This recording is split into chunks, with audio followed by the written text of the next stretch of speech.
Di era sebelumnya, kalau lu cowok banget dengerin musik rock, yang lo tahu itu band-band seperti Guns N' Roses, atau metal-metalan, hairband, glam rock dan lain-lain. Iya. Itu masih apa ya, secara tradisional mewarisi apa yang terjadi di era-era sebelumnya, tentang main gitar tuh harus jago, skill, ya gitu-gitu kan. Iya. Semuanya harus jago, semua harus jago lah intinya gitu. Hai guys, selamat datang di Music in Me. Balik lagi sama gue Kiki. Hari ini di depan gue ini, di belakang gue ini, gue sedang berada di rumah, di tempat dari Om David Regan. Om David Regan adalah seorang pecinta musik. Dia tuh produsernya White Shoes. Terus itu ada di Adams juga, punya Aksara Records. Pokoknya dia keren banget, parah. Dia ngumpulin musik Indonesia tuh dari tahun-tahun jadul sampai sekarang. Jadi gue penasaran banget dan gue bakal ngobrol-ngobrol sama Om David tentang musik, tentang kejadian musik pada tahun dulu-dulu. Pokoknya bakal seru banget hari ini. Jadi buat kalian yang penasaran, let's go and just keep on.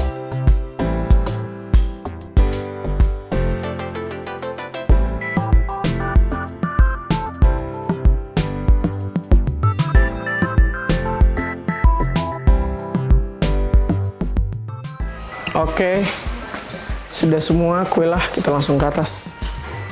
Yuk. Oke Om David, Om bisa diceritain nggak sih Om sebenarnya musik scene zaman dulu tuh kayak gimana sih? Wah, Maksudnya mungkin zaman Om aja kali ya, dimulai dari zaman. Kalau zaman aku kan sekarang misalkan kita dengerin siapa ya, Justin. Pasti anak-anak udah zaman sekarang ngikutin fashionnya dia kayak gimana. Iya. Mulai pakai celananya, bajunya seperti apa. Kalau zaman dulu tuh kayak gimana sih Om? sebenarnya sih kayak, ya kalau gue kan tumbuh di tahun 90-an ya, gue aktif di, ya maksudnya lo suka musik, jadi gue bisa merhatiin, dan gue juga mulai ngeband sama teman-teman tahun 90-an. Pada dasarnya sih sama aja sama yang sekarang, karena memang itu awal dari apa ya, terbukanya arus informasi yang lebih dibanding era sebelumnya gitu. Tapi yang menariknya, mungkin apa yang kita alami itu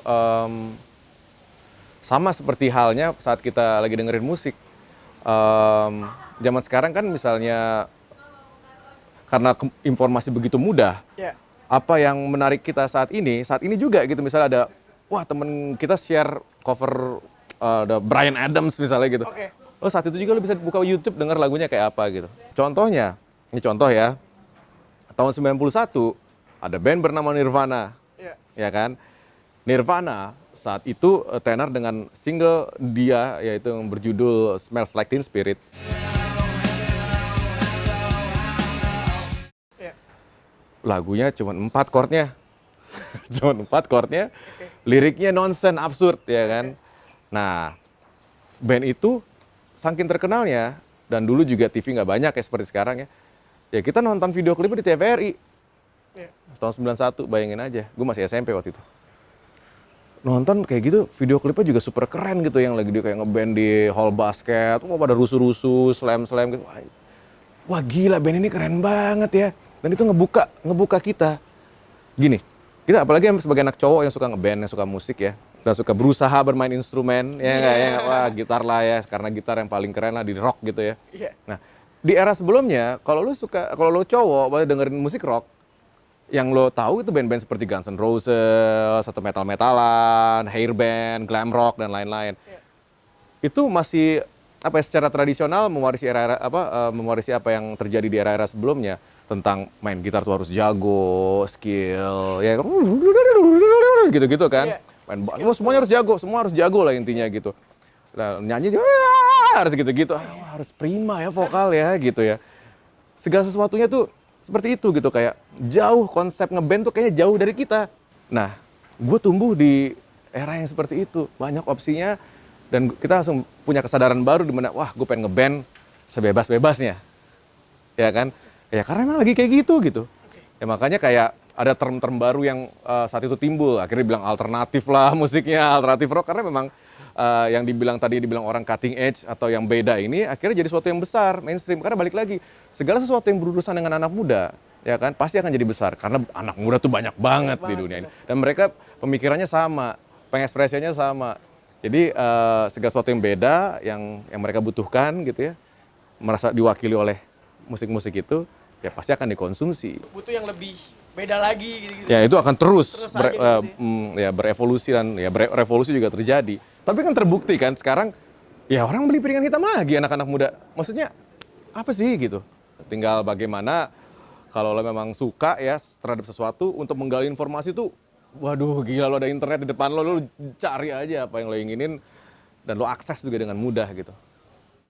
Tadi kan Om bilang, buktinya anak-anak sekarang koleksi vinil, termasuk aku. Aku tuh, Wih gaya lo. tapi awam. Nggak apa-apa. Baru mulai-mulai. Harus dimulai. Ya, jadi aku baru mulai mau ngumpul-ngumpulin vinil apa? Ya plat-plat seperti itu gitu. Menurut Om David, kenapa sekarang vinil itu naik lagi? Iya ini sebenarnya menarik sekali ya. Memang sudah suratan takdir kayaknya ya. Jadi, Harus naik lagi. Harusnya bakal seperti itu gitu karena mau gimana pun juga pasti ada titik jenuhnya, ya kan? Kita bisa ngelihat evolusinya yang terjadi. Kalau di Indonesia bisa ngelihat dulu kaset gitu kan, kaset akhirnya tergantikan oleh CD ya kan, mulai-mulai digital dan akhirnya jadi tinggal file aja data digital gitu kan. Jadi kayak fisiknya tertinggalkan, akhirnya jadi lebih mudah. Segala sesuatu inovasi ya kan, dan teknologi yang berubah makin kesini kan memang untuk mempermudah juga kan semuanya. Tapi at some point ada esensi yang memang nggak bisa diwakili oleh hal-hal tersebut juga gitu. Nah, kalau di Barat, fisik tuh memang berperan penting ya. Balik lagi negeri, kalau di Barat itu piringan hitam pastinya, bukan kaset. Lalu piringan hitam tertindas oleh CD, akhirnya data-data digital, ya file sharing, sampai akhirnya anak muda tuh merasa jenuh, ya kan? Oh, kok nggak ada fisiknya gitu. Tapi itu juga baru belakangan yang nggak langsung mereka sadar kalau mereka tuh butuh fisik. Nah, tersambungkan sebenarnya kenapa yang terakhir-terakhir mulai tahun 2000-an ya, kalau di Barat ya, itu akhirnya orang beli piringan hitam lagi. Itu gara-gara ada oknum-oknum band yang tetap melakukan tradisi itu. Dan band itu populer. Ya, salah satu contohnya adalah termasuk yang tadi lo bilang, Arctic Monkeys. Iya, dan ada band seperti White Stripes, ada band seperti The Strokes, ada band seperti Franz Ferdinand, ada band seperti The Libertines. Mereka itu awal-awalnya merilisnya piringan hitam. Independen dulu ya? Iya, hanya piringan hitam malah. Hanya? Iya, nggak ada digitalnya, nggak ada CD-nya.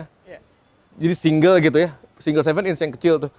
Jadi fans-fans itu kan anak-anak muda, wah keren banget nih musiknya, mana-mana, gue mau beli. Digital nggak ada, terus apa dong, CD nggak ada, apa nih adanya? Nih piringan hitam. Ngerti nggak? Karena dia suka bandnya, dia gue beli. Begitu dia beli, dia tersambungkan kembali kan. Wah keren ya piringan hitam ya. Wah gila loh, ini ada covernya gede, ininya gede, artwork ini collectible. Dan cool banget loh, ini kalau dibajak nggak sama seperti aslinya gitu. Dan ya akhirnya mereka tersambungkan lagi kayak, wah ini dia nih. Iya, gitu ya. Dan balik lagi ini memang secara tradisi ya ternyata itu yang paling tepat. Sebelum ada CD, sebelum ada kaset, itu piringan hitam gitu. Nah akhirnya penjualan naik, akhirnya semua anak muda ngelihat. Dan itu kan yang tadi gue bilang, bahwa jualan band itu kadang-kadang udah bukan lagunya lagi. Tapi satu paket besar. Walaupun dia nggak punya player ya, tapi dia pengen beli piringan hitamnya, karena balik lagi, piringan hitam itu udah jadi seperti merchandise juga. Itu adalah kayak bagian dari bandnya, sesuatu dari band yang gue harus punya juga, seperti baju juga gitu. Gue kalau gue beli gue keren gitu, apalagi piringan hitam. Itu, gue punya piringan hitamnya ini nih. Gitu. Iya, ini collectible, cuma dikit loh. Gitu. Lu nggak punya kan?